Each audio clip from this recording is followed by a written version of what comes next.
From USNI, this is U.S. Naval Institute, written by my good friend H.I. Sutton. Why are we're reading H.I. Sutton every day now?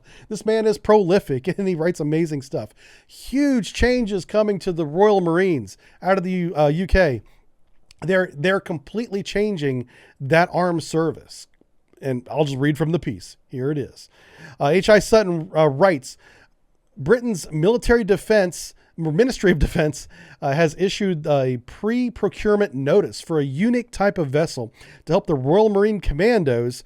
The document outlines the uncrewed surface and subsurface vessel of the Ussv. Vessel will be multi-payload, have a low signature, long endurance, according to the notice. And so here's a little drawing from him here. H.I. Sutton drew this. Artwork of the Royal Marines Ussv, the uncrewed surface and subsurface vessel, showing being launched from a remote pier with minimum infrastructure, having been transported in a standard 40-foot shipping container. So comes out of the shipping container, gets tossed in the water, gets fueled up, ready to go, and off on its mission. The basic concept has the characteristic of an uncrewed submersible boat, one that can operate on the surface for long periods of time, but then also go submerged. Such concepts are already familiar for Special Operation Force missions, but the emphasis on uncrewed operations set this apart. From the manned variants widely in use, the document touches on possible missions, but lists as examples deploying sensors like strike capabilities for both surface and subsurface. Given the cross-beach nature of the commando role, this may refer to the launch of UAVs, uncrewed air vehicles, and loitering munitions, or possibly larger standoff strike weapons. So it's a little autonomous, boat here that can carry munitions, supplies, fuel, whatever you need it to carry out to wherever you need it to go. These types of vessels are inherently suited for ISR, which is intelligence, surveillance, and reconnaissance. And they can transport cargo as well. The latter may be particularly relevant to the Royal Marines finding themselves operating in forward bases on remote islands, or in an environment too dangerous to be crewed by air or sea resupply. Very good stuff. Not going to read the whole thing word for word, but it's a very good find by him. And I'm going to show you guys today, this is going to be like part 2 of the Naval News segment of what he's talking about. How does he know this stuff? Well, a lot of these contracts, these requests for procurements are public knowledge, that's how they solicit civilian contractors in industry to build these things for the military, is they have to make a public request. And because of the laws in the United States and other countries like the UK, they have to go through a procedure to be selected, to be the company that's going to make this. Well, the beginning of that is a bidding process. So one of the websites you can go to is bidstats.uk, and there's a couple other we're going to go to because we're not promoting any particular website here. This is not a sponsor or anything like that, but this is how you find out about these. And why is this important to you? Well, if you're in the open source Intel community, or you want to be part of the community, you go to places like this and you read, what does the military want, inferring what it doesn't have right now. Is it an increased capability? And with this new capability, what will the military be able to do in the future? You can infer a ton of intelligence from these public requests. So we're going to do that now with this one in particular, the small boat that we just saw. This was published on 10 September of this year. So just a few days ago, this request came out. The description is Royal Marine Commando Force requires the development of a multi-payload, low-signature, long-endurance, uncrewed surface and subsurface vessel, USSV. This will be able to deliver covert capability both surface and subsurface. It will have low visual signature on the surface and be completely autonomous while integrating with naval strike networks. Naval strike network is how we're going to remotely pilot these vehicles. The vessel will be highly flexible, capable of conducting multiple missions, including the deployment of sensors and effectors. That's where he got that, plug from in his story. Strike capabilities from both surface and subsurface. So we're talking missiles and torpedoes or mines could be laid with this. Introduction of the operating area by this vessel will support Royal Marine Commando forces in future operations. So that's what I mean by they're changing the Royal Marines, well, specifically the Royal Marine Commandos. I suppose I should specify that. They're going to begin being supported by these unmanned undersea and surface vessels. The platform can be easily supported and maintained and upgraded whilst having complete interoperability and be launched and recovered from the sea with current future shipping. In other words, we don't need additional infrastructure to operate this. And then it goes on with some codes, and there's some good links down here. Contracts.mod.uk is a big one. If those of you that want to get into this, and I'm going to show you that website here in just a second. So you can take a look, and there's an American version of this as well. Lots of countries do it this way. I think India is another one. So you can go to these bid sites and make sure you go to the .gov one, okay? Not necessarily just this one. And you can read their real request for future equipment. One of which, this is my favorite one right here. I want this bad boy. I want this in my garage. This is called the Subseacraft. Okay, this is advanced maritime technology called the Victa. It is a diver delivery unit. It's truly unique, combines range, stealth, and speed, delivering outstanding performance. Well, it's the company's website, so they're talking it up. But look what this thing does. It's pretty cool. It's not just a boat. It's also a submarine. That's right. I need this in my life right here. This is we need to start a GoFundMe to get me this. So this thing is freaking cool. Let's click on this window here. So operating centric design, the Victa is specifically designed around the user, ensuring operators are delivered to their objective mission ready. Yeah, so this has a military use. We'll find more pictures of it here in a second. But there you can see it sits 8 people. It's electrically driven, controlled by the front panel up here. Very, very cool. Okay, it has C-Tech diesel engines, provides 725 brake horsepower. Hell yeah. It's got highly maneuverable, high speed. Where are the pictures at? Let's see if I can find these real quick for you guys. Victa. There it is. Look at this. Look at these happy gentlemen in here. Got like 3 photos. There we go. It floods up. It's a free flood inside, and look at that. You can take it down. I want to take this onto Lake Michigan so bad. You don't even know, man. Oh my gosh, this would be great. It's fly-by-wire, so it's all connected. Easy to drive. Oh, and that's it. Anyway, so whenever you see requests from government websites like that, you often get, bids like this. This was probably a successful bid at some point, and then they turned it into this as well, You can go down to your local subsea dealer and buy yourself a Victa, which I might be looking to see if they have any of these in the States, because that would be awesome.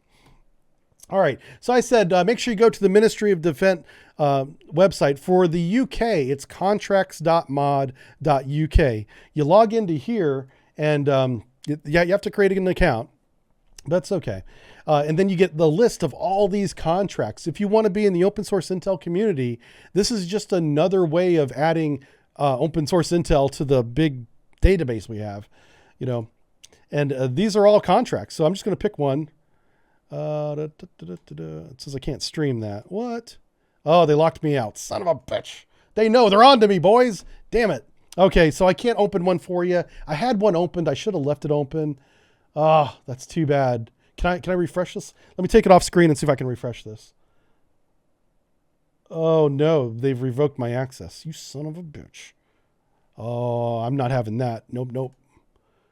Ha! We're in. Let's go. Let's pick one. Yes! Ha ha! Fooled you. Okay, so another, this one here is delivery of survive, evade, resist, and escape, or SERE training. So if you know about that and you want to give training, here's a description of what the Royal Air Force needs. It says the provision to survive, evade, resist, and escape training for fast jet aircrew under UK military flying training wing system is a mandatory requirement for both qualified flying instructor and students. Okay, so that's their requirement. The RAF is looking for a solution to deliver SERE training to basic and advanced students, including qualified flight instructors. So if you're one of those. Anyway, so the point is, this is a 10-year contract. You have a deadline to respond to. You write yourself up a proposal. You give it to these guys. You can make yourself a little bit of money. I did this. I do this. But I do it through another company. I don't do this myself. I have somebody that writes these contracts, and then I'm a subject matter expert at the bottom, me and a handful of other people. And it's a good way to make a living, guys. I recommend it. But you can also gain intelligence from this, because look at this shit right here. Okay, I'm giving all the secrets away. Here. This is why you come here. Oh, don't look at my download list. No, that's not for you. Sell my anime. Okay. Ministry of Defense. So yeah, if you download this gives you a more, specific description of what they're looking for. So from an Intel point of view, it can be like, wow, they're either creating more pilots than they can train Siri for, or the Siri training they have now is not good enough, or they just want to increase their capacity. Those are three possibilities just from reading the first sentence here. So this is a great place to go and collect open source public intelligence. And so there's no problem with, sharing this online with people. And there's a whole OSINT community out there that does this with maritime traffic. There's a space branch of people, of hobbyists essentially, that follow that stuff. And collectively, we put this intelligence together on Twitter, on social media. And because we have so many sources, it's very accurate intel. By itself, it doesn't mean much, but when you combine this with what everybody else has, it's like your own intelligence agency, except we're doing it for fun. Anyway, I bring that up because we need more members. The more people we have giving this intelligence to us, the better. All right, speaking of Intel, let's talk about DARPA. Yeah, DARPA wants cheap laser communication terminals to allow any satellite to talk to one another. This will essentially make the satellite mess we have around the globe right now a communications grid. It'll be very resilient because if you take out any one satellite, there's a whole cloud of satellites around it that will be able to communicate with each other with this cheap laser terminal that they're going to start attaching, or they want to start attaching to every satellite. It doesn't matter if it's a GPS satellite, a communication satellite. This thing is standalone by itself. You stick it on the side with some Velcro and super glue, and you're off to space. And it's going to connect the satellites with its own complete separate protocol from what the satellite's purpose is the point. Now, this was broken by The Drive the WarZone, written by Joseph Thevethick. And let's read from the piece. The U.S. Military Defense Advanced Research Projects Agency, or DARPA, has unveiled a new project to create low-cost, readily reconfigurable optical communication systems that will help ensure various satellites and constellations can share large amounts of data quickly and securely. The agency describes this effort as dubbing space-based adaptive communications. No, they didn't. It's called Space Bacon. These freaking nerds. Are you serious? It's Space Bacon. I kind of like it. I'm not against it.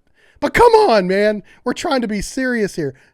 Space Bacon, space-based adaptive communication node. Bacon. Freaking Americans, man. God, I love America.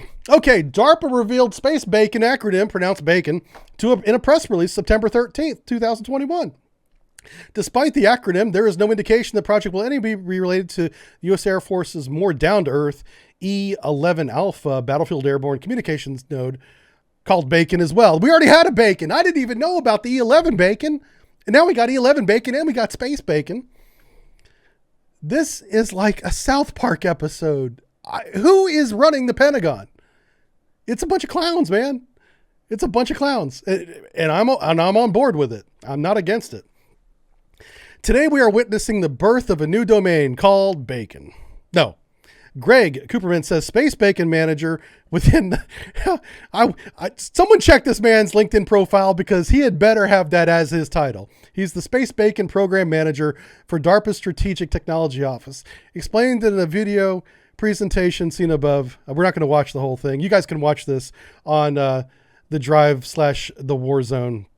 He says there could be tens of thousands of small satellites launched into low Earth orbit, or LEO, over the next decade. And as the demand around the world for affordable space-based capability grows, he added in a written statement, the problem with this growth is that the optical communication links are currently engineered to only connect with satellites within a given constellation. They can't dynamically adapt waveforms and communicate with satellites in other constellations. So how are they going to solve that problem? Cooperman added to the date, only fixed-rate, single-mode optical communication systems that use laser light as a mechanism for transferring data have been demonstrated in space. These nodes have been shown to be able to transfer large amounts of information very quickly and do so in ways that are highly secure and jam-resistant, but are also often very costly. Traditionally, government optical terminals for coherent space-based optical communications can cost hundreds of thousands of millions of dollars due to the many precise design and manufacturing components that are at hand. All right. He goes on for a lot of corporate speak here. All right. So here's what one of them would look like. They would just jab this jabberdooey on the side of your satellite, and notice how it can articulate in 3 dimensions. That's what he's talking about. He wants satellites at different orbits to be able to look up and look down and communicate with each other. So if you lose one satellite in the net, it can just reacquire another satellite and continue communicating. So here's a good graphic of the space-based adaptive communication node. Proposed solution is a low swap-C configurable optical terminal, which is what we're looking at here. Talks most current and planned optical standards. Okay, so it's going to use today's technology. Easy to use and integrate as a payload or a gateway. Yeah, a little bit of super glue there on the bottom and you're in business. Some of the objectives, it's going to be 100 gigabytes per second with 100 watts, will fit most platforms, weighs about 10 kilograms. I don't know what that is in freedom units, and cost about 100,000 American dollars. This is essentially the Swiss Army knife of the optical terminal because it's manipulatable. It can look up, down, left, right. And so that's like a key part of this plan. Apparently, laser communication that is in orbit right now doesn't have the ability to turn or acquire a different satellite. I don't know how true that is, but that's what he's claiming anyway. Yeah. Anyway, really good stuff. Space bacon, everybody. This is the future. Yeah, what do you guys think?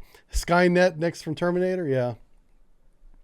22 pounds, 10 kilograms, 22 pounds. Thank you, guys. Appreciate that. You can smell the bacon in the middle of the attack already. Yeah.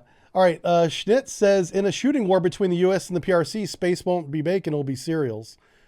Yeah, like the satellites are going away on day one of any shooting war with 2 major powers, Absolutely. Space communications won't be a thing. That's why the subsurface cable communication is so important to maintain that. Yep. Pigs in space. Just a flop. That's pretty good. That might be the name of this episode. Pigs in space. Ozzy says, if a boomer hit the missile compartment of the torpedo room, would everything go boom? Probably. Yeah. Deadlock Gunner says, would the data rate of the dice be bacon bits? Oh my God. Deadlock Gunner, you are a special person.